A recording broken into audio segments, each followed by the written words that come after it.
Welcome, episode 8 of the Manhood Podcast. 8 is the number of new beginnings. Trying something new this time. I have a guest. For the first time, we have a woman on the podcast. We've only had two other guests, but this time we have a woman giving a woman's perspective. Many of my friends and my kids, especially, have counseled me that I need a woman's perspective on fatherhood. And I heard this young lady, I've known her grandparents and her parents pretty much all of my life. I heard her speaking on social media, and I said, I got to have her on my podcast. I started doing some studying uh, and listening to her. She has a YouTube channel, she has a blog, she has vlogs. She talks about being a mom, a wife, a teacher, studying to get her PhD. And I just wanted to bring her on and have her talk. She has a great way of synthesizing everything, seeing everything that's going on around her, and then being able to talk about it in a very intelligent, calming. You'd be like, oh, that's all that was. And that's the way she talks about it. Let me introduce you to Leah Harper, PhD. Welcome, Leah. Thank you so much. Thank you for having me. Thanks for being. Tell us a little bit about your journey, your family, your father, your mother, your siblings, your husband, your children. Tell us a little bit about yourself, a little bit about your background. Yes, I think I should start with saying I'm a bona fide Southern Belle, born and raised in North Carolina. My dad is from Jersey, and that's wonderful. I appreciate that side of my family, but I'm definitely Southern in the way that I carry myself and how I see myself. Mom and dad, born and And your raised in mom North is Carolina. Southern. My mom stated, yeah, my mom is Southern too. My mom is Southern too. Stay at home mom. My mom was for most of my life until she went back to work, I think, when I was like in high school. My dad's an engineer, been doing that my entire childhood. I'm married. I've been married for 5 years now. This past Friday, so yesterday was our Oh, fifth year wedding congratulations. Happy anniversary. Thank anniversary. you, thank you. We have a 4-year-old son. His name is Josiah, and a 1-year-old daughter. Her name is Alani. So A that's a lot. little bit about me. Okay. Mhm. And siblings, you're the only girl? I'm the only girl. I have two younger brothers. My brother is, how old are they? I think maybe 27 to 25. I'm not really sure, but yeah, two younger brothers who one of which is married and just had his first His child. first child. Yes, yes, Hmm. yes, yes. All right. Talk to me a little bit about your relationship with your dad, the good, the bad, the ugly. I've known your dad since we were teenagers. He has always been the only words that come to my mind right now are just and upright. He's always been a stand up guy, never the guy who was laughing and joking and lying. When he said something, what he said is what he Hmm. meant. And he was always very serious, even from a young age. And I see that as a mature man now. He's Hmm. always been that way. We laugh, we joke, we have a good time. But at the end of the day, when he says something, he means it. So tell us about your Hmm. relationship with him growing up. Yeah, so I think the biggest thing about my dad that I appreciated so much is he was always there. I never had to question if he was going to show up. I mean, I was never great at sports, but he came to every track meet, every volleyball game, right, to support. I never, and I don't think I realized how important that was until I got older and more mature and recognized that even when I was coming home from dates that he maybe didn't approve of and all that kind of stuff later on, I knew that he was at that dining room table waiting to be a listening ear if I wanted to. Now, in high school and early college, I wasn't interested in having those types of conversations with my dad, right? Right. Wasn't trying to talk, but he was there. And because he was consistent, when I did get to the point where I wanted to have those conversations with my dad, Hmm. I knew that he was going to be there for me to have them. So that's been my relationship with my dad. And then the other thing that I think is really important for me is I saw a man who was not, I always say my dad is like a radical in his own way, Hmm. definitely anti capitalist, even though he wouldn't say that, definitely a feminist, even though he wouldn't call himself that, because the ways that he characterized marriage to me, he never really talked about my role as a wife or those kinds of things. I mean, he was very much so invested in me being who I was. And then once marriage came, that came. But like he was not interested in that type of dialogue at all, which wasn't as normal, especially being here in the South, and especially being a part of a church like Church of God in Christ, right? Mm-hmm. Which very much so talks about those things. My Right. dad was not that. And then when I say anti-capitalist, I just mean he didn't do things for other people. We didn't dress for other people. He didn't drive certain cars for other people. As a matter of fact, I think he purposely kept the oldest, most raggedy car he could for as long as he could. Just, I really think it was to prove a point. And so, but those things are what shaped me and Yeah. shaped the way that I sort of characterize not just myself as a woman, but as a human being Mm-hmm. operating in this world, and my own ethics and politics about the type of work that I do. So, Right. yeah, that's how I would say my dad. Okay. So tell me Mhm. a high point with your relationship with your dad and a low point in your relationship with your dad. So I think a high point was definitely when Jerome and I were getting married, because my dad was sort of saying, "Hey, I think you all should go in." We were planning on moving in together. Okay, full transparency. I was living in Philly. We were planning on just moving in together. I really wasn't pushing marriage at the time, and we had gotten engaged, but it just wasn't harmless. Mm-hmm. And my dad was like, "I think you all should just go on ahead and get married. You know, what are you waiting for?" And I was kind of like, "Oh, Dad, are you doing that thing where you're being pushy? Like, what? I mean, what are we on the rush for?" But he said it, and at the time it was like, okay, this can work logistically. This can work. We both were in agreement, Jerome and I, about it. You know what? Let's go ahead and get married. We're moving it together. Let's do it. Let's go through the process and all of that. And it was crazy because literally a month after we got married, my husband's brother passed extremely Mm, unexpectedly. okay. And I look back at those pictures now and the video we have now, that had we waited until the next summer, which is what we planned on doing, Right. we wouldn't have those with him. Mm, And I just felt like my dad was so supportive and so like, no, we can make this work, we can do it, right? And so there every step of the way, that for me that was a really high point. And also just trusting his judgment on it, mhm. because I don't think he knew that that was going to happen. But I thank God that he pushed us to say, let's just consider going ahead and getting married. So that was a high point for me. Okay. Low point was definitely high school. Okay. High school was a low point because, here I am trying to transition to, into young womanhood, and really my most important goal was to be as attractive to the opposite sex as possible, right? Hmm. And my dad is bringing home Chronicle of Higher Education and wants to sit and have these in-depth discussions about things that I really don't want to talk about, right, at that time. And, and he's also kind of, around clothing, right? That's a Hmm. big thing, and Hmm. modesty, and all of these things that, again, I'm just not really all that interested in having a discussion about. And so I think for me, that moment was just kind of like, you don't really want to talk to anybody when you're a teenager, right? Like, Yes. everybody is annoying. I always But say kids lose their mind somewhere around 13 to 15. They think their parents are stupid. They don't know anything. They right, don't want to hear anything they right, have to say. And then they kind of right. regain it somewhere around 19, 20, 21. Yeah, You start coming back to your parents and asking for yeah, advice. So exactly. you're in the norm, okay? Yeah, I yeah, got four kids. yeah. I've been through it with all four of them. Some were worse than others. So that's a normal time, that Yeah, during that high school around. time. Yeah, it was a rough time. And I'll say the other really rough time was when I was dating someone that my dad really, really did not like. Mm, And I happened to really like them. And I don't know if I actually really liked them or I just liked them because nobody else liked. We still going through that period, right?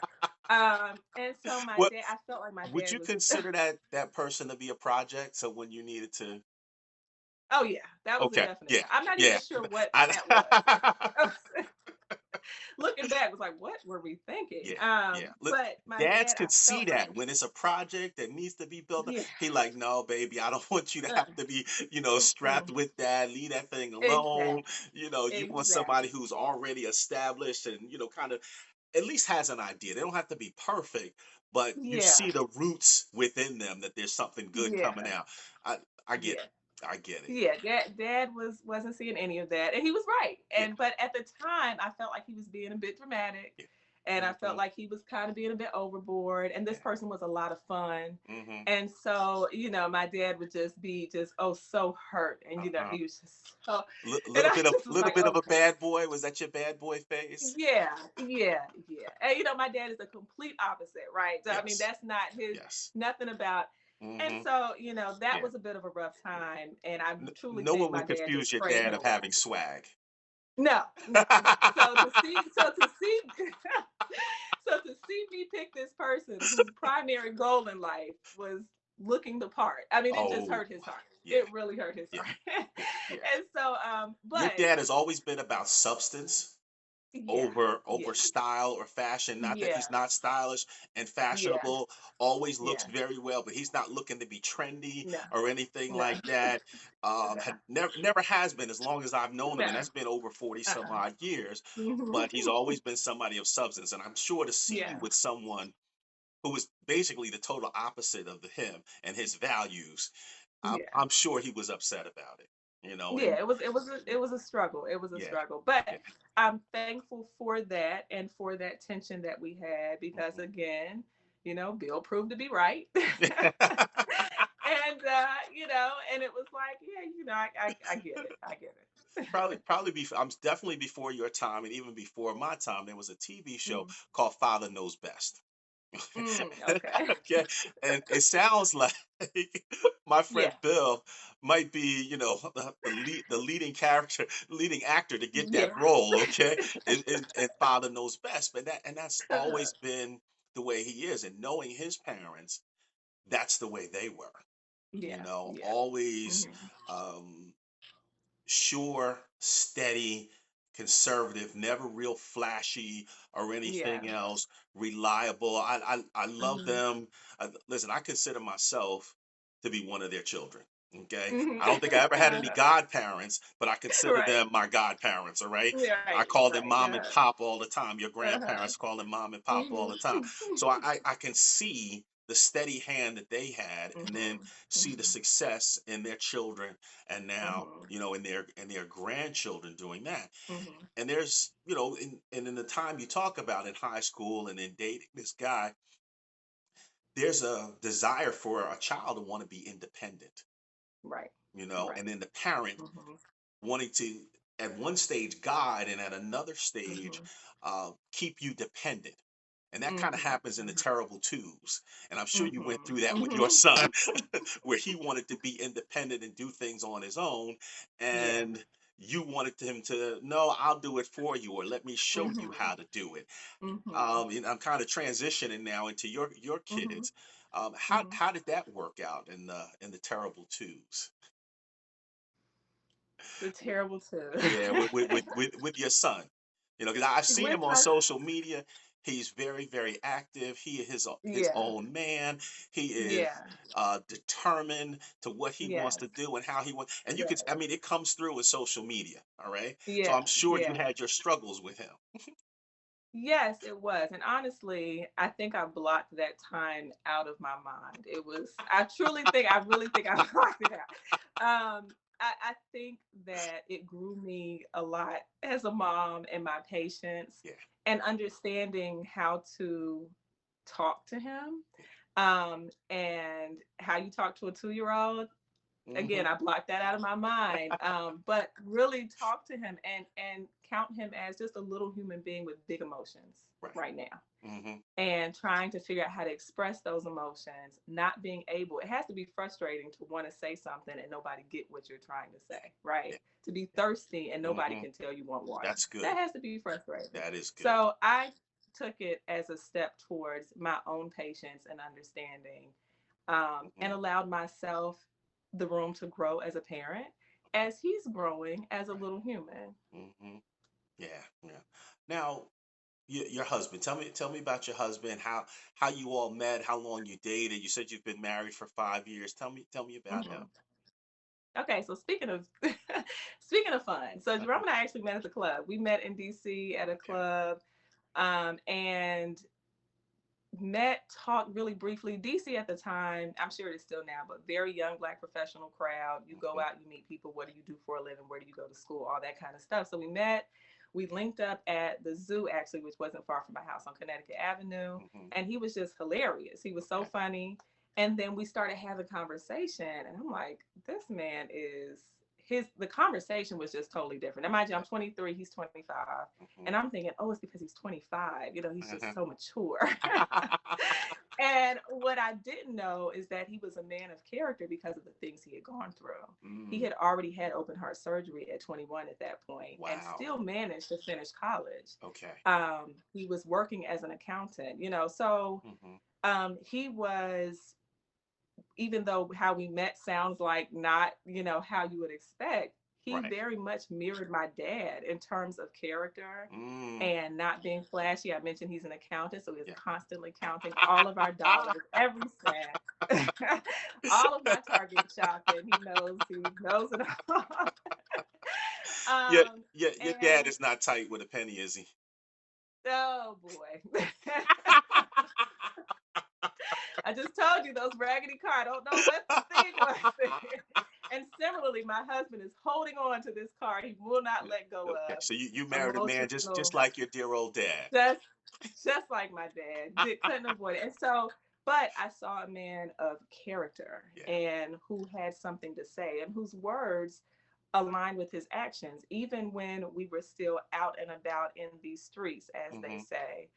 Even when he's now Jerome Harper, but I knew him when he was Rome Hart, right? Okay, he was Okay. a little bit more fun.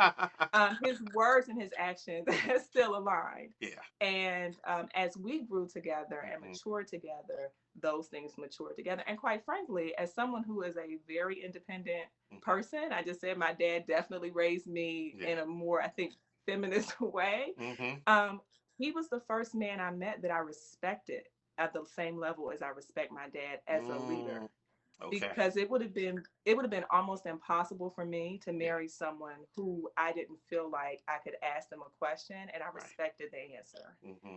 Um, So your and so dad set that's the bar very high, yes. right? Mhm. You're an attractive young lady, an intelligent young lady, which Mhm. intimidates a lot of young men. So It and my, can. my Mhm. daughters are going through this now.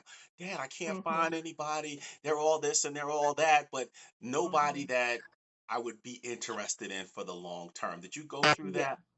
Yeah. Yes. Okay. Yes. Hmm.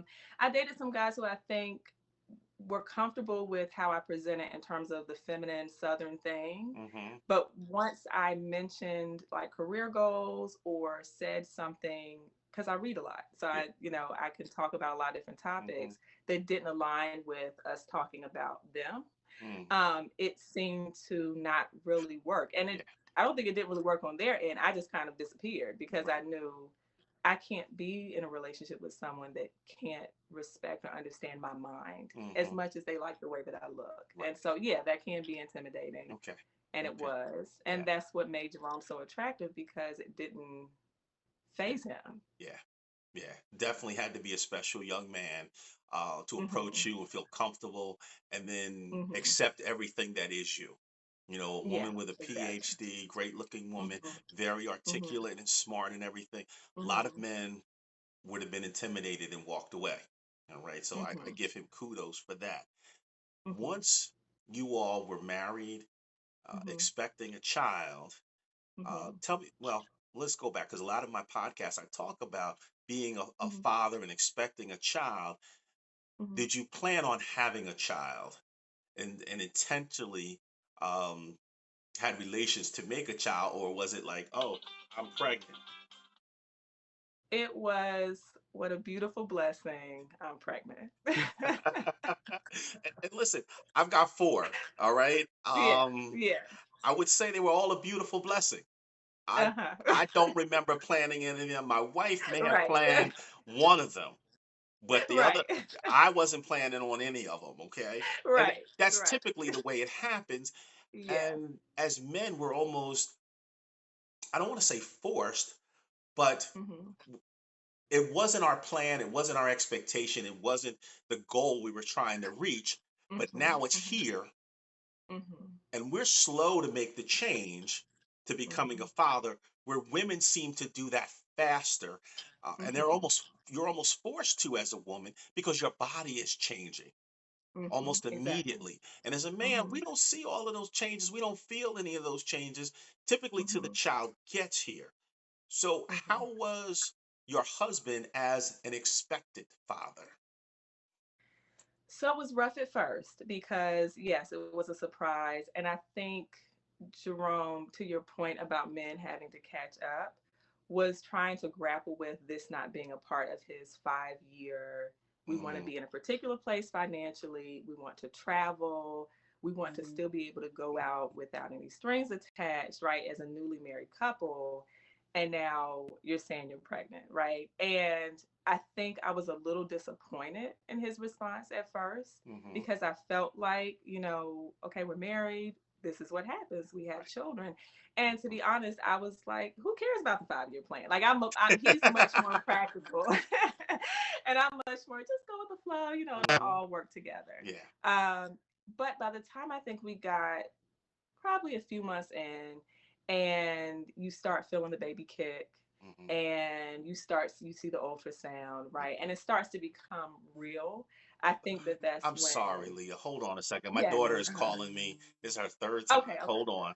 okay.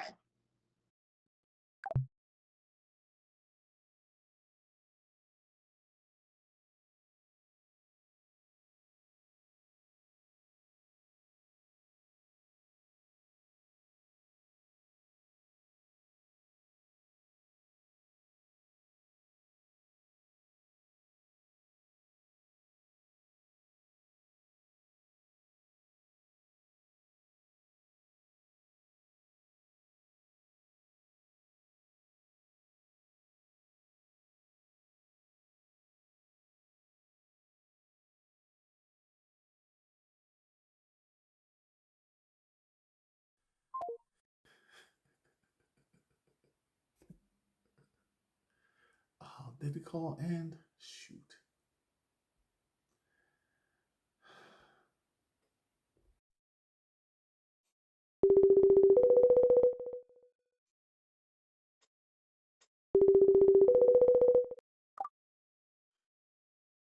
Hold on. Okay. Okay, let me see if I can pull my camera back up. Okay. I do Okay. apologize for that. Oh, that's fine. That's fine. My babies are in Cancun this weekend. Aww. And typically when they call and I decline the call, if it's an emergency, they'll call right Uh-huh. back and I usually answer. That's our Uh-huh. signal. Well, I Uh-huh. declined twice because we were Uh-huh. in the conversation, Uh-huh. and then she called back a third time. So I said, "Oh, Uh-huh. I Uh-huh. gotta answer and see what's going on. They're in Uh-huh. another country Uh-huh. and everything else." Right. So, Right. Uh-huh. so I'm gonna have to edit this and kind of spice it all together, Okay. make it work. Mm-hmm. But I want to go Mm-hmm. back to talking about being an expected father and Yeah. catching up. We'll start from there, okay? And so Okay. Okay. you'll go ahead and start Yes. talking from there. Okay, so yeah, so from the Okay. beginning, I felt like he was a little bit because it didn't fit the 5 year plan. It Right. didn't fit the plan of what Jerome wanted. And Mm-hmm. I think I felt like we're married, we're having a baby, this is beautiful, let's just Mm-hmm. go with the flow. Right. And it took him a while, but I think, and we talked about it, I actually articulated to him, I really don't like the way you're talking about this pregnancy. It Right. feels very logistical. We also speak two different languages. I'm on the humanity side, I'm very flowy and like Flowy, so, and Jerome, emotional, creative. yeah. Yeah, and he's very, you know, let me account for And every penny that's here. yeah, Okay, I Jerome was get like, it. do you know how much a baby is going to cost? Like, we thought, and so, but I think as we move forward in the pregnancy, you feel the baby kick, you just start to feel and see the ultrasounds. He found out we were having a boy, all that kind of stuff. Hmm. That shifts the narrative and shifts the Yeah, conversation, yeah. and definitely shifted him as Hmm. an expected father. But I'll say for myself, I also had to be mindful that he's not going to react and respond the same way I am, and I can't expect that from him. I can articulate, hey, we can do better in this, but Right, we are two different people. right, right. And as far as being socialized and nurtured from a child, a woman is Mm-hmm. usually nurtured to be maternal and take care Mm-hmm. of a child, Mm-hmm. whereas a Mm-hmm. man, it's almost you got caught when a child Yeah. comes along, and that's kind of Yeah. socially, that's the norm. Mm-hmm. I've met men who wanted to have children and were Mm-hmm. purposefully having children, so it's not Mm-hmm. that not everybody wants it that way, but it does Mhm. happen, and it takes us a Mhm. while to shift into that mode. Mhm. So Mhm. during the 9 months, I know Lisa was throwing up almost from the very beginning, and probably for the first Mhm. 7 months, she would Mhm. call me to come into the bathroom and hold her hand while Mhm. she was Mhm. throwing up. She was actually in the Mhm. hospital because she was so Mhm. sick, and I was there with her. Mhm. So she poked Mhm. me into it very early.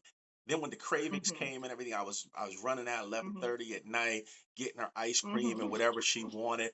How was he on Mhm. that end, being supportive to you, your physical needs, your cravings, and everything else? And I always say men probably need an emotional support team when their wives are pregnant, Mhm. okay? Because the I'm sorry, but ladies are all over the place with the emotions, and sometimes we get Yeah. sensitive trying to deal with Yeah. it. Okay, how was he during that Mhm. time? Yeah, so he was good about I was sick for probably the first couple of months. He was good about that. He definitely let me know like, "Hey, oh, okay, you're pregnant. Hmm. So you're going because like this, you were what are you trying to say? What are you talking? You're mad and then you're sad. And it got to the point where when I was pregnant with my daughter, he told me I was pregnant before I was because he was Mm. like, "Oh, I've seen So this he could see before. the change. Okay, all I've right. seen this." Mm-hmm. And so yeah, I guess he did have to walk on eggshells a little bit Yeah. and get to know kind of where I was and what I needed and my down times and my more up happy times. Mm-hmm. And I think that he did a good job of navigating that. I think he did an excellent job of being patient. Okay. Um, because yeah, my mood my mood was everywhere. All right. So you were a little bit of a terror there. Oh, I was a little bit of a terror. But he was the perfect gentleman. I'm glad to Yeah, hear that. he was fine. He Yeah, was fine. Yeah. glad to hear that. Now, your son Josiah was born. Hmm. Uh, was he there in the delivery room, Jerome? He's there in the delivery room. Okay. He does skin to skin. Mm-hmm. He says to me now, that was the scariest thing I've ever seen. Mm. Yeah. Yeah.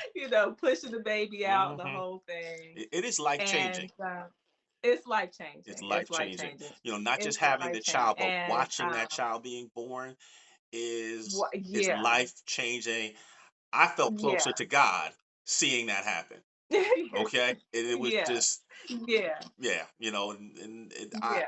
I still don't have the words to describe it, and I've been through it four different times. Hmm. It's just Hmm. a magical experience. I tell men all the time, Hmm. you do not want to miss the birth of your child. You want to No, be there no. in the delivery room Hmm. for the birth of your Hmm. child.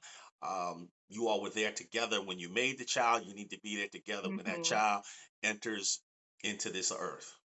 So Yeah, that no, it's funny because I was experiencing contractions, and I actually told him to go ahead and go to work because I mm, thought I can probably hold off until you get off. right. And the women at his job told him, no, tell her she needs to go.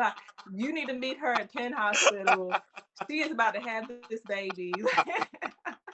And I'm thankful to them because I was Yeah, like, no, yeah, this isn't going to happen yeah, anytime soon. Don't yeah. worry about it. But he ended up meeting me at the hospital, and it Okay, was funny because good. right when he got there, my water broke, and then Okay. everything kind of went Everything into kind place. of So it went. was perfect And how long timing. were you in labor? So I guess I got to the hospital at like 10 a.m. My water broke at like 12. I didn't give birth until like 1 o'clock the next morning. Okay. Okay. It's a Yeah. So long process. yeah, typically the first one is a long labor. Yeah, The second yeah, one usually way goes much faster. quicker. Yeah. And then the third. Hmm. Well, I was on the third and the fourth. They went much quicker than the first two. So I'm not wishing that on you. You have the family that you and Please. Jerome decide to have. And so, you got Right, to listen, you got a boy and a girl. That's almost the right, ideal family. Husband, wife, right, boy, girl, boy's the oldest. You all do what y'all need to do, okay? right. Now when you brought Josiah home, how was Jerome as a dad? And I'm not picking on him. The Yeah, podcast is about fathers and fatherhood, and I want to yeah, get a woman's perspective. yeah. I think that it took him a while to adjust to the fact that this child is going to wake up every 2 hours and that there's no training that we can do That's key. to, to mediate that. This is Mm-hmm. not a 2 or 3 year old, right? This Right. is a newborn. Right. that's going to wake up every 2 hours. And so we will not sleep. And that's just Yep. the end of it. Yeah. And I think it took a while to come to terms with that, Mm-hmm. coming home from work and being able to just kick your feet up and relax. Well, I've been home with the baby all day. Mm-hmm. So when he got home from work, I Yeah. don't know if you've seen that meme where they're like shooting the baby like a basketball to the husband, like, give me 2 seconds, right, Right. of Mm-hmm. time. And I think it took a while to say, like, hey, we don't have our time anymore, Right. at least not for right now in this season. Mm-hmm. And it was rough. Yeah. We were in New Jersey, we were in South Jersey. We had no family really close. Right.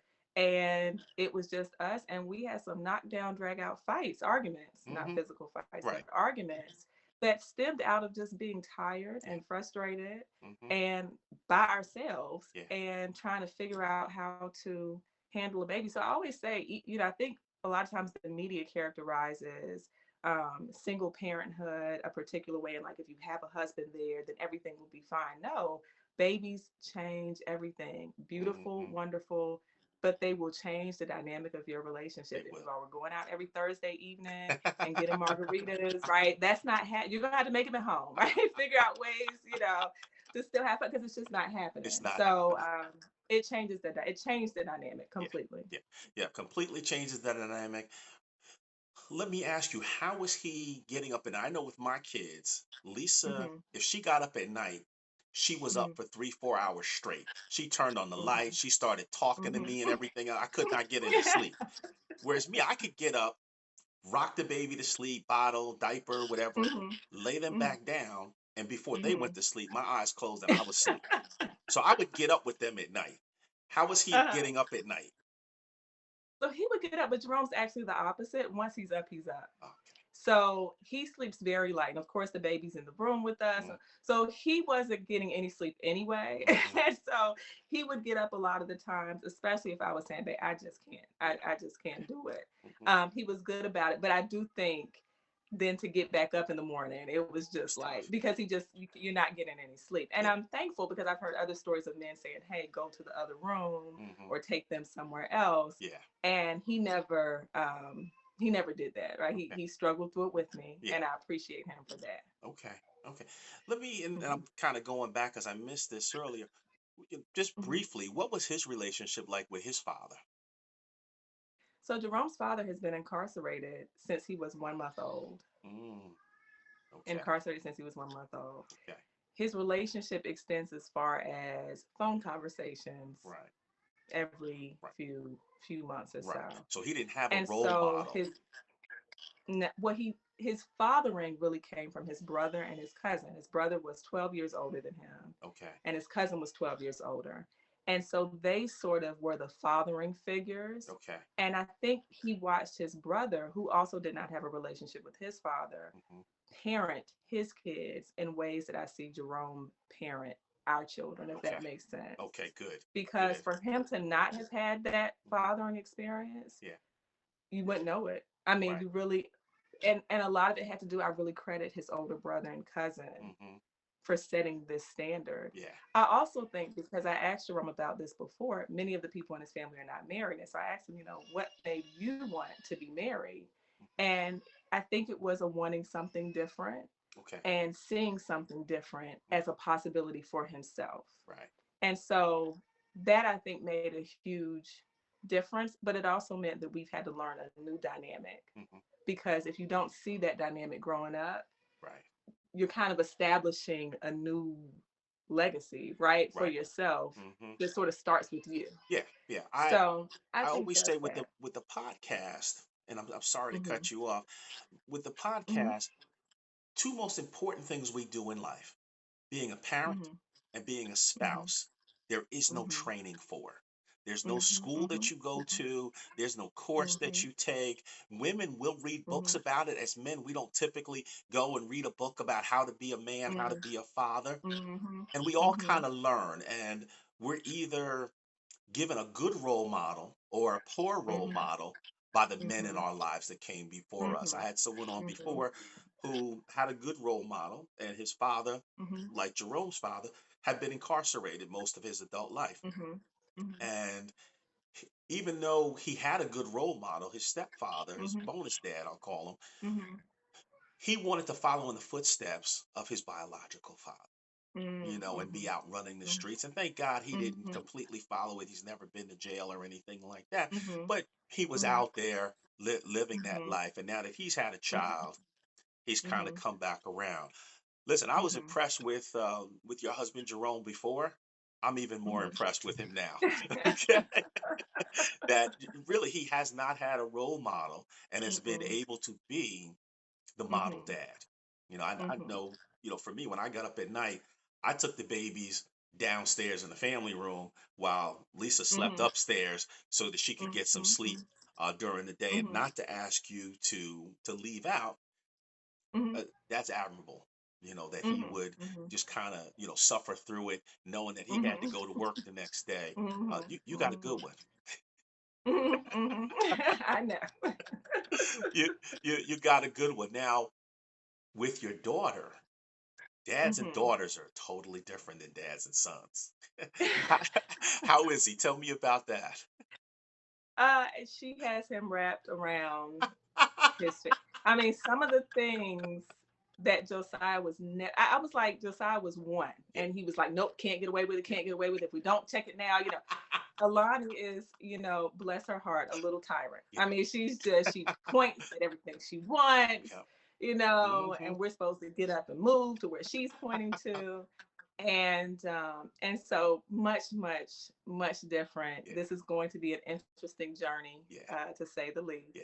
Yeah. Daughters do that to their Yeah. dads. And I've seen some of the roughest, toughest, karate, knowing men walk around with a gun every day, just get wrapped around their Right. daughter's finger.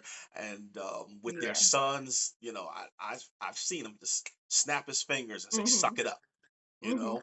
But with Right. the daughter, totally, totally, totally different. Uh-huh.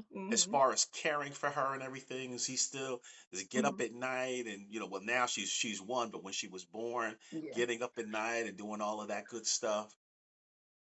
Yeah, and I will say we had more help this time around. Right. My mom is here. Right. So we had the buffer Hmm. of having family to sort of, because keep in mind, when we had Josiah, we're in a one-bedroom apartment. So there's really nowhere to go to avoid the crime, Okay. right? Okay. Okay, here we Hmm. live in a little bit larger place. Yeah. And so we can go downstairs and mediate and say, Okay. okay, you're here, you're there. Okay. That made a difference. And also him working from home made a huge difference. The Mm. pandemic, horrible and all of that, Right. but the work from home portion Yeah. of it was really beneficial for our family, for our Okay. family unit. Yeah. Hmm. Yeah. So he still works from home.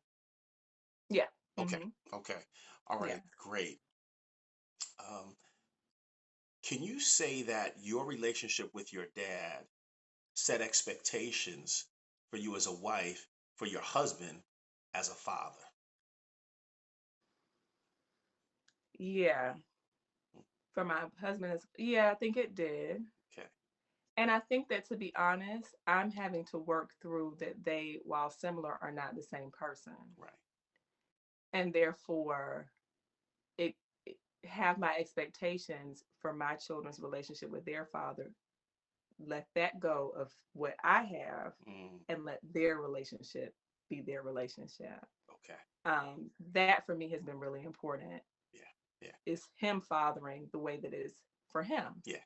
and not the way that I've seen it done before and therefore expect it to happen. Right. Right. It was great. It was wonderful. Hmm. But there are things that my dad may not have talked about. Like, we didn't really talk about, sexual relationships or anything like that. Right. That, to be honest, I needed. I Hmm. needed that conversation. Okay. Where Jerome and his mom and his family are just much more open with talking about Yeah. everything. Hmm. And so I appreciate and hope that he brings that part of his fathering into the relationship with our children. Right. Right. Yeah. And Hmm.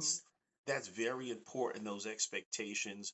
Um, I know I came from a household where my dad's voice was very strong and dominant, but my Hmm. mom was also very strong. Hmm. My wife Lisa, my late wife Lisa, she came from a house where her mom's voice was very strong although her Mhm. dad was also very strong in the Mhm. household. Mhm. And what I Mhm. said to her was that if we both came into the relationship expecting to be like my dad or her expecting to be like my mom, listen, we could, Mhm. fold this tent up now, just go Mhm. our separate ways because we will not Mhm. succeed. Every Mhm. relationship, husband and wife, is Mhm. unique and different. Yeah. Who makes the money, who counts the money, who spends Mhm. the money, um, Mhm. who cleans, who cooks. And I've seen houses, Mhm. a friend of mine, where he would cook all the time. His wife would come home from work, Mhm. she would sit and Mhm. read Oprah magazine, waiting for her husband to come home and cook because he was a great cook. That worked for them. Uh-huh. You have to find Right. what works for you in that relationship. And the Mhm. same thing Mhm. as parents.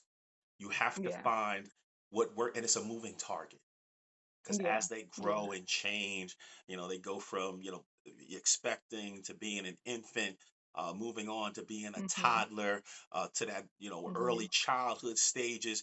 It's a moving Mhm. target, and your role Mhm. changes, his role changes, and you all have to Mhm. be able to kind of roll with the punches as Yeah. as a Mhm. team and as a unit. Mhm. And it sounds Mhm. like you all have done that very, very beautifully. Listen, I want to wrap up with this.